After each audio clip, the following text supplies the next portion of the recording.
in today's Rise of Mordor battle. Welcome back, guys, and welcome to some more Rise of Mordor action. We're back in Middle-earth, and we're here with the armies of good as they prepare to face the armies of evil. And you can see here the officer of Rohan rallying his men and ordering them forward, as we have the riders of Rohan here with gold chevrons riding forward. Excellent stuff to see.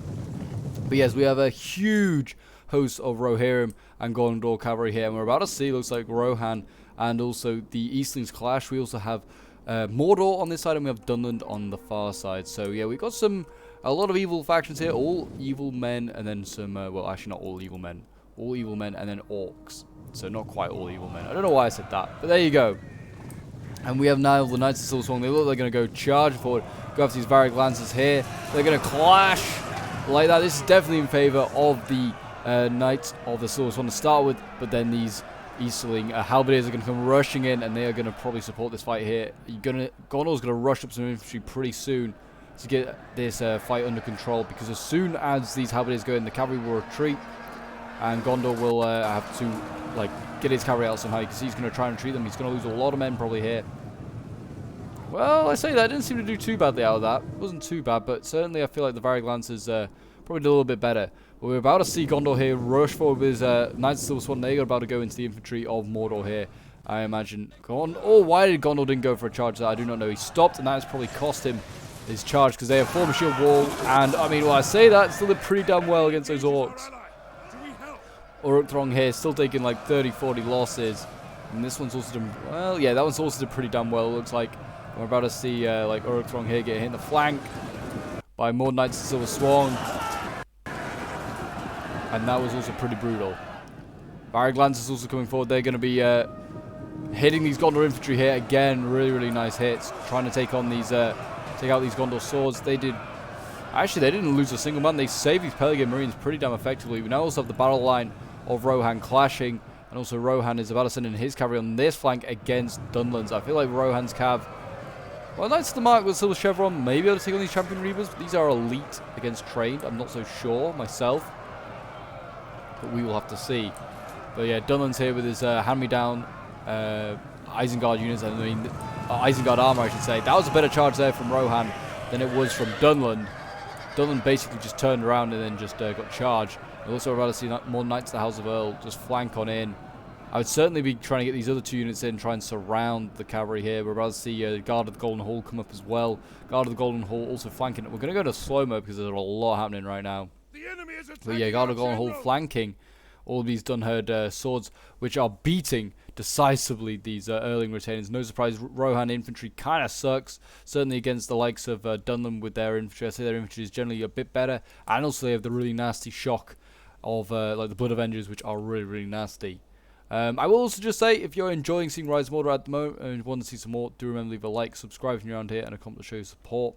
As you can see here, if you want to see more glorious charge from the Rohirrim as they just cut down these poor Eastling Macemen, then do remember to hit that subscribe button. Also, feel free to join the Discord if you want to get involved in some Rise of Mordor action yourself. And you can see here that this Rohirrim cap is just getting focused down because, like, the severity of this issue, like the center of the evil formation has just been destroyed. We can now see Guard of the Golden Hall taking over. It seems like Riders of Rohan are going to go in after these wards of Rune and also try and recharge some Macemen here.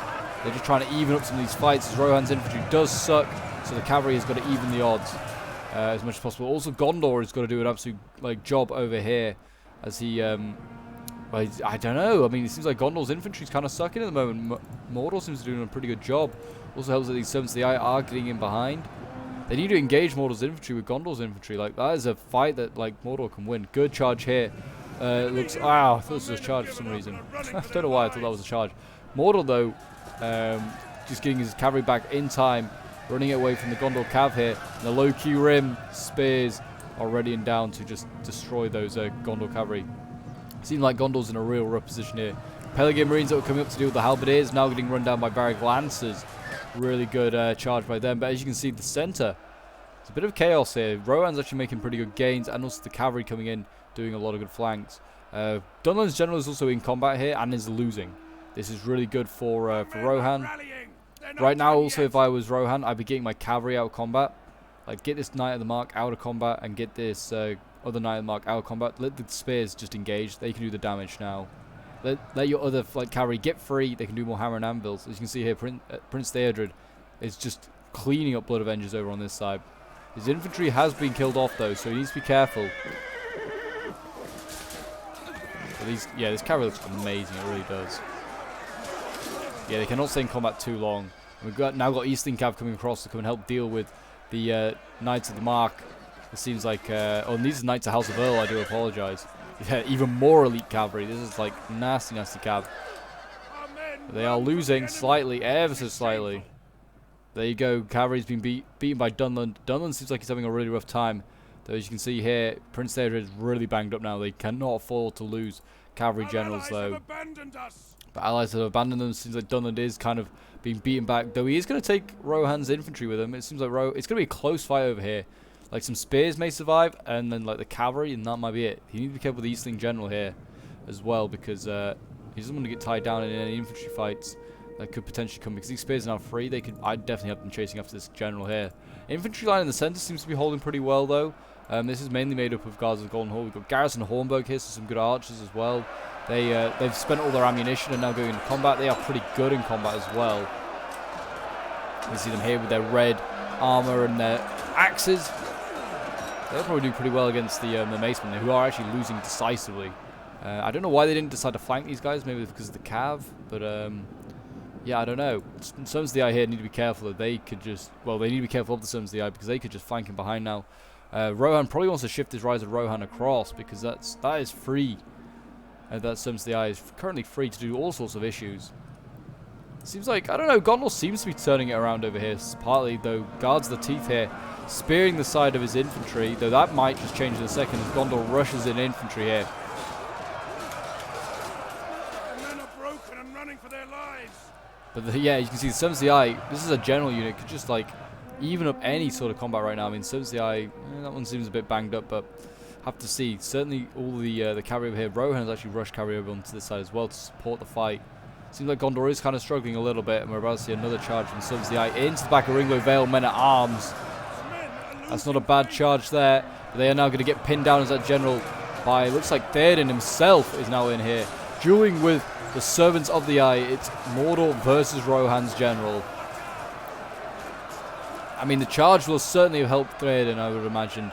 Like, that was probably a pretty good charge. These are shot cavalry. Initially, we'll get the bonuses, but as the battle goes on, the Witch King will actually turn this around. This is actually, I didn't realize it's the Witch King. It's not just any old Servants of Eye. Enemy general is gone. That'll be Dunland's dead, I imagine. By the looks of it, I don't know. Well, actually, no. Dunland's is alive. I think it's the Eastlings. The Eastlings may have lost their general just about now, I think. Oh, no. I'm looking at the wrong side, sorry. I'm thinking the enemy is Prince Theodred. Prince Theodred has died. I was for some reason thinking enemy evil. It has to be. The goodies are always... like, the good guys have got to be the forces of good, right? Maybe not. But we are about to see Eastling's general die, and that could be catastrophic for the centre because the Eastlings are just about holding on at the moment. But it does seem like Dunland has turned this around. Looked like he was going to lose this fight here, but he has turned around, and the archers are certainly coming in. They're coming in handy now because the cavalry is really weak. They're just focusing down these poor units left. Theodred over here, well, it's just his bodyguard now. They failed to defend their prince, and he looks like he's going to try and even this fight up, and it's not a bad idea. There you go, Eastling's lost their general. This cavalry needs to just get out of there and needs to go over and support against Mordor. If they can beat Mordor, they've got a good chance of winning this fight. Gondor's got some pretty solid infantry they could take on, well, the remains of Dunland. You see the officer of Gondor down here holding on with his men. His guards of the teeth, though, they'll fight for a long time still. They could do killing off Mordor's general wherever he is. Looks like the general for Gondor, though, is in a little bit of trouble. He's kind of surrounded and also getting attacked by Uruk-Throng here. They could do getting a general into all like cavalry to support him. Theoden's now charged into a host of orcs as well. He's trying to do his bit. You can see Theoden there himself. Look at him in his gold armor, doing his glorious bit. Yeah, they have turned that around, though. I mean, they're still chasing after Servants of the Eye, trying to do what they can. You can see here the generals, Servants of the Eye and Knights of the Silver Swan both losing. It's actually the Witch King. There he is himself, dueling. So we have he's dueling on. He's not even interested. Witch King's trying to just chop down anyone he can. Seems like we're about to lose Gondor's general. He's wavering. So we might be about to see Gondor out. Who knows, though. It's very, very close. I mean, it's currently 1,700 versus 1,200. I mean, certainly Gondor and Rohan have the cavalry left. They have the cavalry superiority just about. I mean, they could right now. I mean, Rohan maybe have been able to get Dunland's general there. They were certainly using him as bait.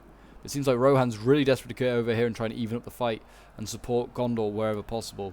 I mean, Rohan's other general is here, Prince Theoden. Not Prince Theoden, King Theoden. He's no prince. But he's wavering as well. They need to be careful they don't just lose all their generals, because they've already lost. Well, they've lost Gondor's now. They've lost Prince Theoden. They cannot afford to lose Theoden as well. But he looks like he's not finished. He's going to go straight back in. I don't know if that's a wise idea. There's still plenty of servants of the eye lingering around. And here he goes straight in. And Theoden is now in there. I mean, they're going to have, what have they got here? Knights of the Mark. Knights of the Mark. That is it, though. Everything else is infantry. I thought they had more cavalry than this, but servants of the eye here, they're holding on. They are holding on. They could do against some spears or some infantry and support this fight, but there's nothing nearby that could support. Well, maybe these Gondor archers, Gondor swords could come over to support. But Theoden is broken as well. Has he died? I don't know if he's died. Yeah, no, that's General dead for Gondor. I don't know. No, it doesn't look like the General has died yet. I don't think Theoden has fallen. That is a mess down there for Rohan. You can see now that his infantry, the remaining Rohirrim infantry, is engaging over here. Guards the Golden Hall, fighting on against the hordes of Dunland troops left. I mean, the garrison of Hornburg as well, also fighting on. They're a solid unit for an arch unit. You can't forget that. A really good hybrid unit. Really are one of the Rise of Mordor's one and only hybrid units, really. Them and the Bardings, I'd say, are certainly good hybrid units. And you've got more spears coming in now. Look like they're more interested in going over here. Garrison Hornburg still had a little bit of ammo. They've been very handy.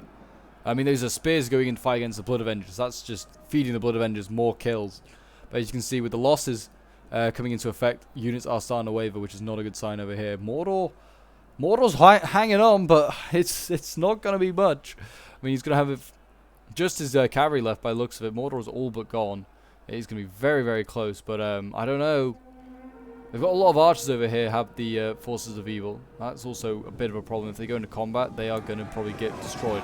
General going in against Erling Retainers, so that is just a dead Erling Retainer unit. That's just been evaporated, probably. These guys are going to get up and just die.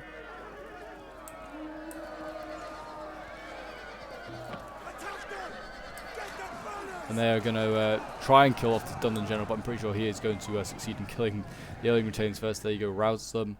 I mean, yeah, these arch units here. Yeah, they've got a little bit of ammo left, but not much. But they are certainly slowly routing what remains of Rohan, and it's just going to be Gondor that remains. Gondor's not really beaten Mordor because Mordor is still on the field, but he has beaten them in the infantry combat, put it like that, just. That is for sure. Gondor sword infantry here, forming shield wall, stopping that cavalry from charging them head on. But yeah, most of these units are like general dead, exhausted. Well, these ones are tired. I mean, they're eager. Some of them are shaken, confident. Morale is not quite broken. These guys are wavering. These guys have not even near the enemy, and they're like, "Yep, we're scared of you. We may break at any second. Please be aware." What else is broke? Oh, the Erling Retainers. Okay, yep. Yeah, his general. I feel like he's just waiting until the infantry arrives, and they can just then hammer an anvil. You can see also Mordor's got his cavalry over here. They're just waiting for the remaining infantry, and then they're going to hammer an anvil. And then Gondor's small, pitiful life. I imagine. But it's certainly been a close one, that is for sure. The men are wavering already. It's not a good sign. But yeah, how many men are left? I mean, 1,000 versus about 400. Yeah, I mean, it's going to be impressive if Gondor turns this around. But yeah, it's certainly been an interesting one. I certainly feel like Rohan certainly could have mobilized their cavalry a little bit more on that right flank, and Gondor should have certainly tried to get all his infantry engaged, like all in one line, and then protect his flanks, because his infantry was going to win the cavalry, like win the infantry fight, and then he just has to like hold off with his cav, and then his infantry supports. And he had also like the means to support the cav fight. He had some javies, he had archers as well, he has pikes. I don't know if pikes would have been the smartest idea. The Vanguard are very good, but they're very expensive. Might have been better with bringing some spears instead. Like Citadel Guard, support the cav fight. Also, they just hold a long time. But just more Gondor swords. Gondor swords also very, very good. And they beat Uruk Throng. But here we go. We're about to see Dunland go in. It seems like Gondor's final days are upon us. And in they go. Yeah, the shock infantry here is going to just rip through these Gondor infantry. The Gondor infantry is good, but it's not going to stop shock infantry, and it's certainly not going to stop cavalry coming into the backs. And there you go. Units starting to break already. It's only this Gondor sword that's thinking of holding on, but it's shaken already as well. 109 men. It's already wavering. And there you go. That is going to be the battle. Like I said, they were just waiting for the hammer and anvil opportunity. And that is a battle over and a victory for the forces of evil. A sad day indeed for Middle-earth. But end the replay and have a quick look at the end results. This one was sent in by ACG, who was playing as the Eastlings. So well done to him, to Mads, and to Lugatorix, who are all playing as the forces of evil. So we'll quickly go over some of their kills. Also, well done to Fenrir, Obi, Walker, and Nox, who were playing as the forces of good. All did very, very well. Rohan especially, I felt like did pretty well with a cav. And their infantry didn't do too bad in some instances. It's just unfortunate with like losses of generals. I felt like they were going to get Dunlands as well long before they were going to lose one of their own. Dunlands looks really in trouble, and Eastling one did die as well. But yeah, we'll go over these kills quickly. So ACG, 135 kills with the Loki Maceman, the best one there. Wards of Rune getting 160 kills. His Cav doing okay, but his General doing the best, getting 64. But yeah, still pretty low for them. And his Archers getting 77 kills. Then we have Lugatorix, 136 kills with the Witch King, very, very good. 138 with his Uruk Throng here. His Pole Arms, his Guards of the Teep King, 170 kills. 142 with the Servants of the Eye. Then that was Lugatorix, so well done to him. Then we have Mads playing as Dunland, 74 kills with the Champion Reavers, 151 with the Dunherd Swords, the best one out of the bunch. Blood Avengers doing insanely well, getting 348 kills, 309 kills, really, really well done. They just ripped through Rohan's lines. They did so well. Archers 94 kills, and yeah, the Cab not doing too great here. Then we have Fenrir, who's playing as one of the Rohan armies. 231 kills with Prince Theodred here. Very well done with him before he fell. 122 kills with the Guard of Golden Hall. Also really well done. He was using them to support in the Cav fights, which I think is a really good thing. I don't see it enough. I feel like in some games, but yeah, they did really well there. 130 kills with the Knights of House of Earl, and 91 kills with the Knights of the Mark. So they did pretty well. Brought some very elite cav. No archers in this army, which is not a bad idea. I feel like Rohan's got good archers, but like certainly could do well with just bringing like more cav and infantry. Certainly not a bad play if you can be aggressive. Obi Walker playing as Gondor, 139 kills with the Knights of Silver Swan. 541 kills with this Gondor sword infantry here. Very well done. Must have been cutting down so many Uruk Throng. And then we've got like Falcon Guard's got 124. It's not too shabby, I guess. And then we've got a Cav here with 138 kills as well, so very well done to them. And then we have Nox playing as Rohan, 160 kills with Theoden before he fell, 121 with the Erling Retainers, 253 with the Garrison of the Hornburg, very well done. All of them did very well actually. And then the Rise of Rohan, bring a much cheaper Cav, but still did very well. 203 kills this one got. So yeah, some did exceptionally well, some not so great. But there you go, guys. That is today's battle. Rohan and Gondor could not prevail, but maybe they will in the next one. Who knows? Have to find out that until next time. But bye for now.